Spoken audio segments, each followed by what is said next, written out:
ଗୀତ ସଂହିତା 2ୟ ଅଧ୍ୟାୟ। ଗୋଷ୍ଠୀମାନେ କାହିଁକି କଳହ କରନ୍ତି? ଜନବୃଦ୍ଧ କାହିଁକି ଅନର୍ଥକ ବିଷୟ ଭାଳନ୍ତି?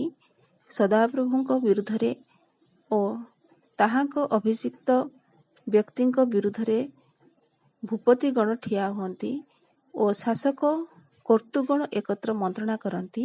ଆସ, ଆମ୍ଭେମାନେ ସେମାନଙ୍କର ବନ୍ଧନ ଛିଣ୍ଡାଇ ପକାଉ ଓ ଆମ୍ଭମାନଙ୍କର ନିକଟରୁ ସେମାନଙ୍କର ରଜ୍ଜୁ ଦୂର କରି ଦଉ।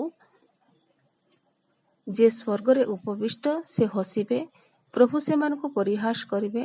ତହୁଁ ସେ ଆପଣା କୋପରେ ସେମାନଙ୍କୁ କଥା କହିବେ ଓ ଆପଣା ମହାକୋପରେ ସେମାନଙ୍କୁ ବ୍ୟାକୁଳ କରିବେ। ମାତ୍ର ମୁଁ ଆପଣା ରାଜାଙ୍କୁ ଆପଣା ପବିତ୍ର ପର୍ବତ ସିୟନରେ ସ୍ଥାପନ କରିଅଛି। ମୁଁ ସେହି ବିଧାନ ପ୍ରଚାର କରିବି। ସଦାପ୍ରଭୁ ମୋତେ କହିଲେ, ତୁମ୍ଭେ ଆମ୍ଭର ପୁତ୍ର। ଆଜି ଆମ୍ଭେ ତୁମ୍ଭକୁ ଜନ୍ମ ଦେଲୁ। ଆମ୍ଭ ନିକଟରେ ମାଗ, ତେବେ ଆମ୍ଭେ ତୁମ୍ଭର ଉତ୍ତରାଧିକାର ନିମନ୍ତେ ଗୋଷ୍ଠୀୟମାନଙ୍କୁ ଓ ତୁମ୍ଭର ଅଧିକାର ନିମନ୍ତେ ପୃଥିବୀର ପ୍ରାନ୍ତ ଭାଗ ସବୁ ତୁମ୍ଭକୁ ଦେବା। ତୁମ୍ଭେ ଲୌହ ଦଣ୍ଡରେ ସେମାନଙ୍କୁ ଭାଙ୍ଗିବ। ତୁମ୍ଭେ କୁମ୍ଭକାରର ପାତ୍ର ପରି ସେମାନଙ୍କୁ ଚୂର୍ଣ୍ଣ କରିବ।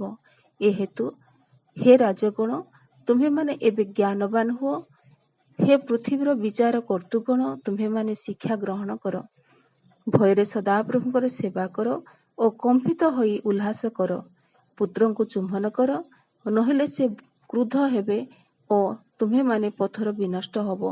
କାରଣ ଶୀଘ୍ର ତାହାଙ୍କର କ୍ରୋଧ ପ୍ରଜ୍ୱଳିତ ହବ।